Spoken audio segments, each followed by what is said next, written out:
नमस्कार हमारा प्रिय विद्यार्थी मित्रों, मेरा नाम है रावल श्रुति। मैं आज आपको नर्सिंग के कितने टाइप्स हैं और हम कैसे कर सकते हैं वो दिखाऊंगी। नर्सिंग के मेनली 3 टाइप्स है।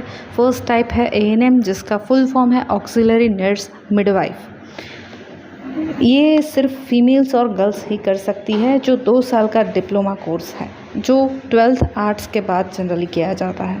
सेकेंड है जीएनएम, जिसका फुल फॉर्म है जनरल नर्स मिडवाइफ, जो गर्ल्स एंड बॉयज़ दोनों कर सकते हैं और ये जनरली 12th कॉमर्स वाले कर सकते हैं, जो 3 साल का डिप्लोमा कोर्स है।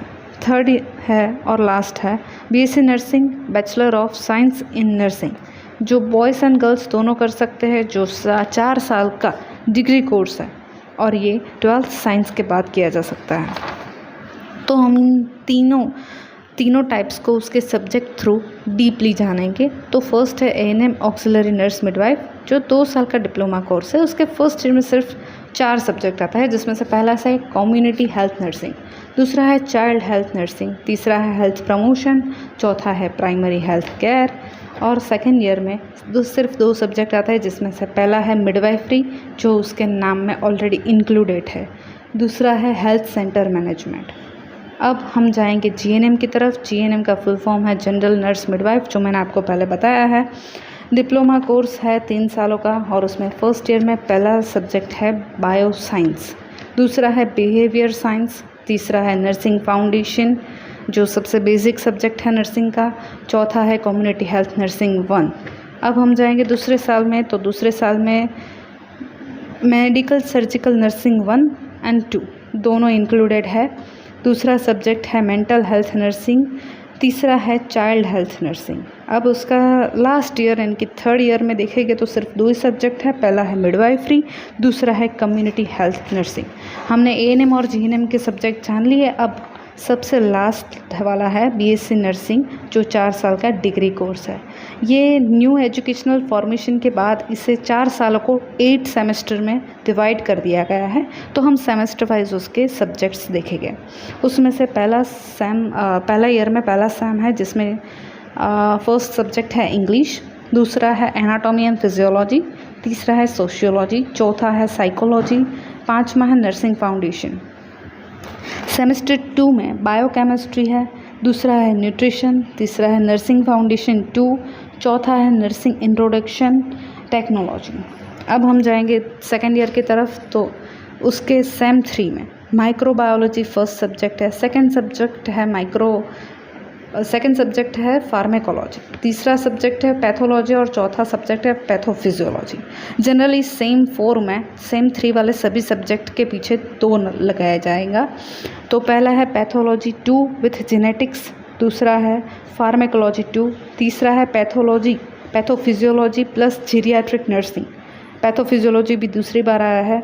चौथा जो एकदम नया ही सब्जेक्ट इंक्लूड किया गया है न्यू एजुकेशनल फॉर्मेशन के मुताबिक, जिसका नाम है प्रोफेशनलिज्म, जो प्रोफेशनल वैल्यू और प्रोफेशनल एथिक्स को दिखाएगा। अब हम जाएंगे थर्ड ईयर की तरफ, जहां सब्जेक्ट्स अभी काफ़ी कम हो चुके हैं।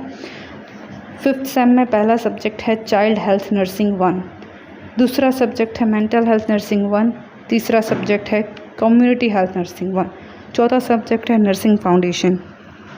और अब सेम 2 में child health nursing 2, mental health nursing 2, nursing management and leadership, 4th ओबीजी को हम मिडवाइफ, ऑब्स्टेट्रिक गायनेकोलॉजी और गायनेकोलॉजी के नाम से भी जाने जाते हैं। और चौथा और आखिरी ईयर है, जिसमें से सेम 7 में फर्स्ट आएगा community health nursing 2, nursing research and statics, तीसरा ओबीजी 2 या फिर ऑब्स्टेट्रिक गायनेकोलॉजी और गायनेकोलॉजी मिडवाइफ जो भी कहे। और 8th सेम में कुछ नहीं है, 8th सेम में सिर्फ और सिर्फ इंटर्नशिप इंक्लूडेड है। Thank you. अब आप कहेंगे कि चलिए मैडम, हमने पढ़ लिया डिटेल वाइज कि कौन से ईयर में कितने सब्जेक्ट आते हैं, पर इन सभी कोर्स को ख़त्म करने के बाद हम किस में जॉब कर सकते हैं, हमारा फ्यूचर स्कोप क्या होगा? तो आइए उस सवाल का जवाब हम देंगे अभी। एएनएम ऑक्सिलरी नर्स मिडवाइफ, जो स्टूडेंट्स को कुछ हॉस्पिटल्स हॉस्पिटल्स को एएनएम को नौकरी पर रखती है और उसे स्टाफ नर्स बनाती है। या फिर अगर उस स्टूडेंट का कोई एग्ज़ाम क्रैक होता है, गवर्नमेंट एग्ज़ाम क्रैक होता है, तो वो गवर्नमेंट जॉब्स लगने पर वो गांव में हमें देखी हुई जो सफ़ेद साड़ी में होती है वो वाली आशा वर्कर या आंगनवाड़ी वर्कर बन जाएंगी। ये एएनएम का स्कोप है। दूसरा है जीएनएम। जीएनएम के बाद हमें कहीं बड़ी बड़ी हॉस्पिटल्स में जाकर स्टाफ नर्स बन सकते हैं। अगर उस जीएनएम स्टूडेंट को एजुकेशनल लाइन में इंटरेस्ट है और उसकी तरफ आगे बढ़ना चाहती है तो वो पीबीबीएससी नर्सिंग कर सकते हैं।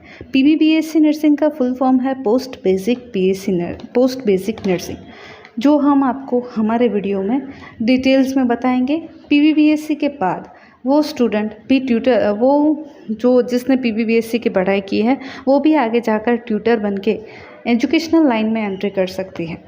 और अब आखिरी वाला है बीएससी नर्सिंग, जो डिग्री का कोर्स है। बीएससी नर्सिंग के बाद स्टूडेंट कोई भी लाइन में अपना करियर बना सकता है, चाहे वो जहाँ इंटरेस्ट लेना चाहे वहाँ जा सकता है। उसे अगर एजुकेशनल लाइन में इंटरेस्ट हो तो वो ट्यूटर भी बन सकता है, अगर उसे क्लिनिकल लाइन में इंटरेस्ट है तो वो स्टाफ नर्स भी बन सकता है।